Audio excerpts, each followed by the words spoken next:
Pretty, sige na nakikiusap ako sa'yo. Ikaw lang naiisip ko na kaibigan ko na makakatulong sa akin eh. Hoy, Oka, kaibigan kita pero para ka na nasisiraan ng ulo. Ipapaalala ko lang sa iyo, ha? Nasira yung reputasyon ko dahil napagkamalan akong buntis at ikaw ang ama. Huwag na nating ulitin pa. Pretty, pinapangako ko sa'yo, hindi malalaman to ng mga taga-Palangga. Doon lang sa probinsya namin. Doon tayo magpapanggap na mag-asawa. Tayong dalawa lang nakakaalam dito. Alang-alang sa tatay ko. Seryoso ka, Oka? Ha? Pati sarili mong tatay, lolokohin mo? Dadamay mo pa ako? Ayoko, hindi ako manluloko, no? Kaya ako nga to gagawin eh. Para sa tatay ko eh. Parang awa mo na. Pretty, sige na. May sakit ang tatay ko. May cancer siya. Cancer? Oo. Cancer sa baga. Konti na lang buhay ng tatay ko. Alam ko namang mali yung gagawin ko eh. Pero ito lang yung naiisip kong paraan. Pretty, malaki respeto ko sa'yo. Pero alang-alang sa tatay ko, gusto ko lang siyang maging masaya sa nalalabi niyang buhay. Alam mo, ang pangarap kasi ng tatay ko sa akin, magkaroon ako ng sarili kong pamilya, maging masaya ako. Yun lang naman. Eh, okay, hindi ko talaga kaya manloko eh. Pasensya ka na, pero hindi ko kaya.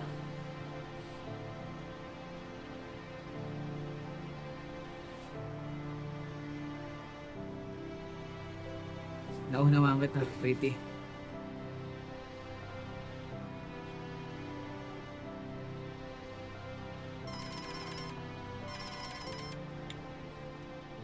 Tay!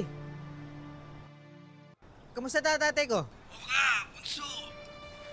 Kailan ang uwi mo? Ako po. Siguro po, sa darating na Biyernes po. Miss na kita. Miss ko na rin po kayo. Ang tagal mo nang hindi nakauwi. Miss na kita. I miss you, Tay. Excited na akong makilala ang misis mo. Sigurado akong ganda niya, ano? Kasing ganda ng nanay mo. Oo po. Maganda po siya. Nak, umuwi ka na. Bago pa ako Tatay! Opo, sige po. Magkita po tayo. Pag uwi ko po. Sige po. Mag-ingat po kayo lagi. I love you, anak. I love you.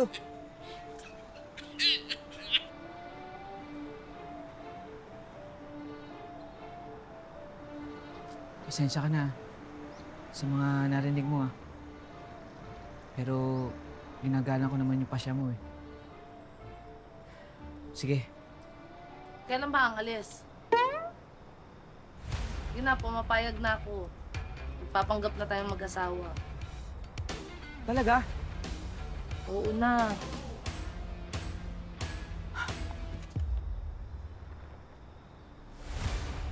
Pretty. Paano yung trabaho mo, Pretty? 2 linggo naman magpaparenovate si Doc Willie, so wala akong trabaho.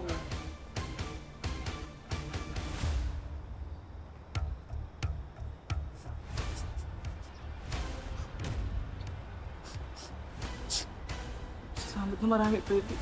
Salamat na marami.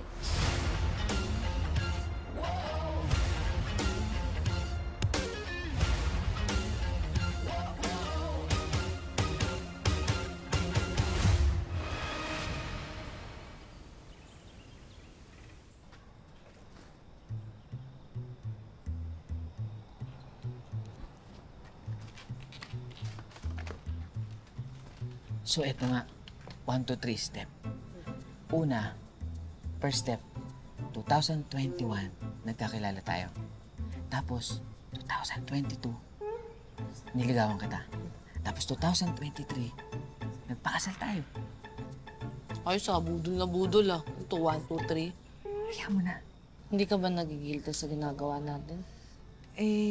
Nagigilty rin, pero nasanay na kasi ako dun eh. Tsaka, yung imaginary girlfriend ko, Yun yung laging alam ng tatay ko. Eh, hindi ko na mabawi. Tsaka, doon kasi siya sumasaya eh. Eh, ba't ka ba kasi nag-Maynila? Mahabang istorya eh. Ang laki-laki naman pala ng lupain nyo dito sa probinsya eh. Oo nga. Pero kasi, ngayon lang kasi nabigay ng gobyerno sa tatay ko to eh. Wala naman dati to eh. Talaga? Oo. Kawawa palang buhay ng tatay mo, no? Kung kailan nakuha niya na yung gusto niya. Tsaka pa hindi niya mapakinabangan kasi ngayon pa siya nagkasakit. Kaya nga eh. Pasensya ka na. Pati ikaw, nadamay pa rito.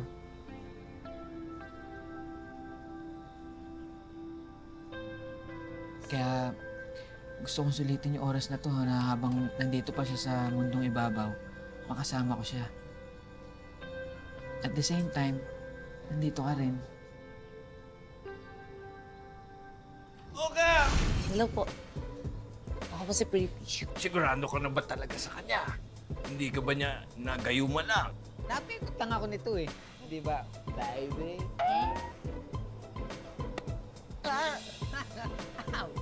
Migil ko, baka magbago isip. Ano, kamo? O, ganito Dito ako sa lapag, tapos dyan ka sa kama. Okay? Okay lang ba sa'yo? Eh ako, sanay na sanay ako matulog sa sahig, ha? Okay lang. Bisita ka eh. Kaya diyan ka. Ano ka? Correction, bisita na ginawa mong asawa. Panggap-panggap kapag ganyan. Huwag ka maingay. Baka marinig ka ni tatay. Oh. Siyempre. Ano ka ba? Alam mo. Yun nga eh. Huwag ka... Ay, tay! Ay! Ang ibig sabihin, yung higaan, inaayos namin. Kaya nag-arrange akong ganito. Oh, ano ito? Sinong matutulog sa sahig? Ito, sahig. Ano po? Hindi kayo magtatabi. Tabi? Magkaaway ba kayo? Ay, hindi ho. Hindi ho kami magkaaway. Hindi tayo magkaaway, di ba? Inisip ko lang ho kasi na malakas ho kasi ako maghilig. Kaya para hindi po siya maistorbo at hindi po mapuyat ang asawa ko. Ayan. Kasi ang lakas ko ho talaga maghilik. Mas malakas pa po sa tambutso ng motor. Totoo. Ay, Oka, hindi dapat gano'n, anak. Mag-asawa na kayo.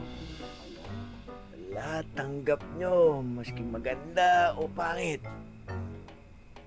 Matitiis ni Oka ang hilig mo, Pretty. Kahit gaano pa kalakas yan. Dito sa pamamahay ko, magtatabi kayo, ha? Tatabi. Tatabi tayo. Tatabi kami. Ay, ako, sobrang saya ko kung ano man ang mangyari na sa akin dahil ang alam ko, meron ng panghabang buhay na makakasama ang bunso kong anak. Nako. Salamat, Pretty, ha? Na dumating ka sa buhay nitong si Yoka. Ha?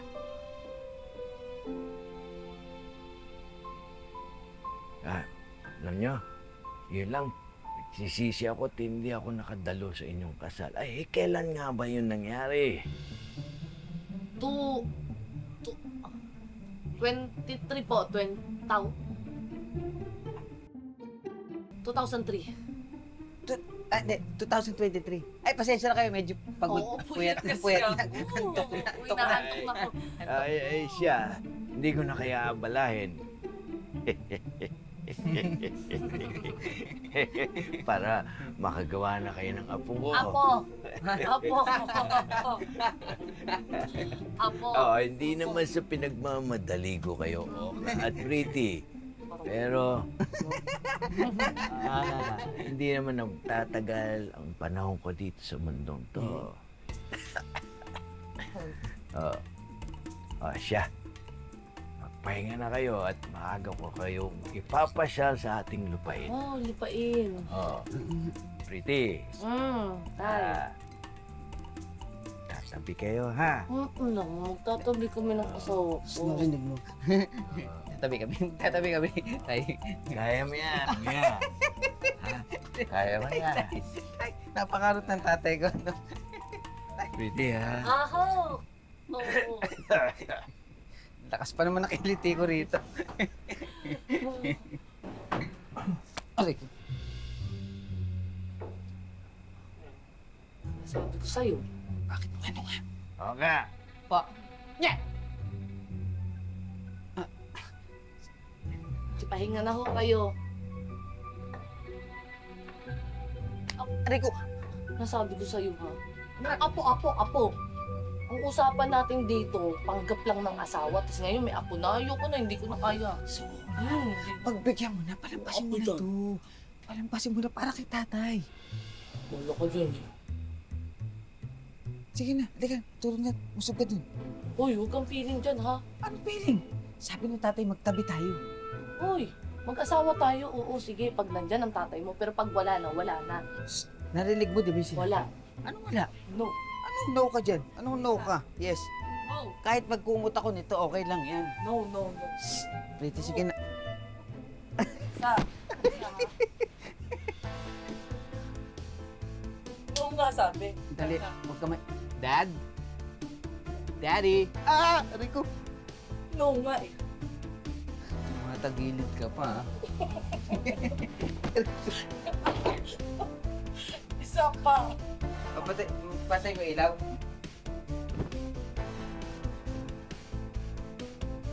Daddy?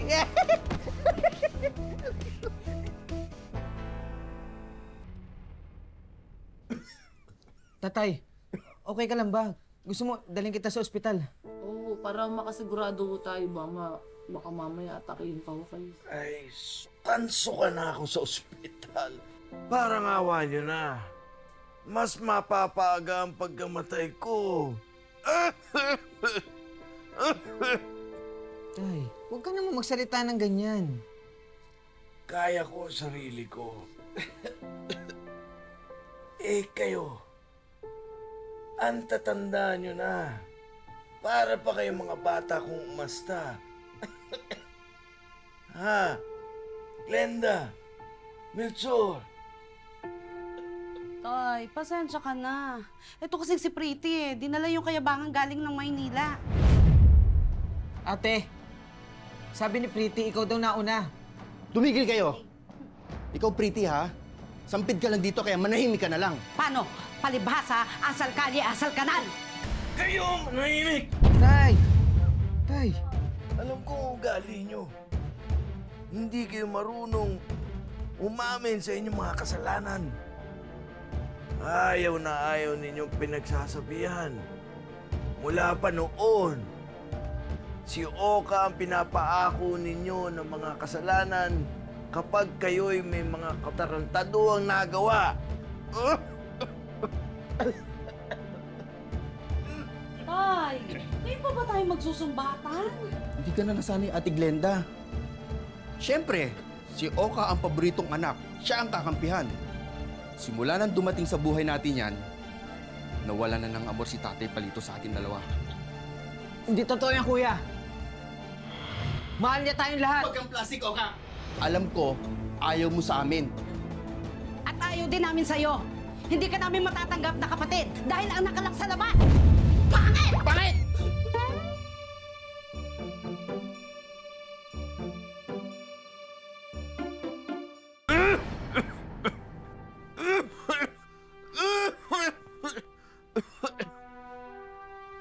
Talagang pinapaaga niyo ang aking pagkamatay.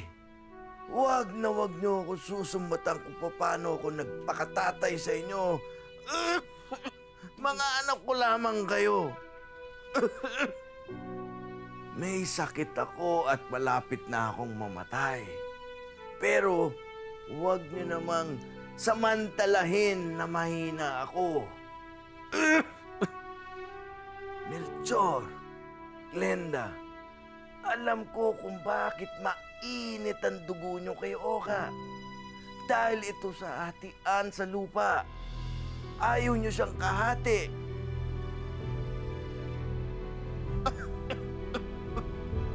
Ha? Di ba tama ako?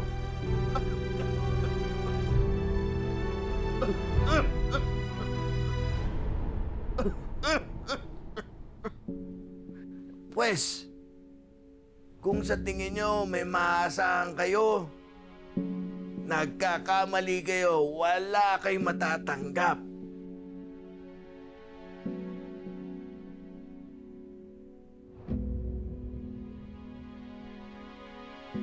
Kay Oka ko ibibigay ang lahat ng aking ari-arian. Tay! Tay! Tay!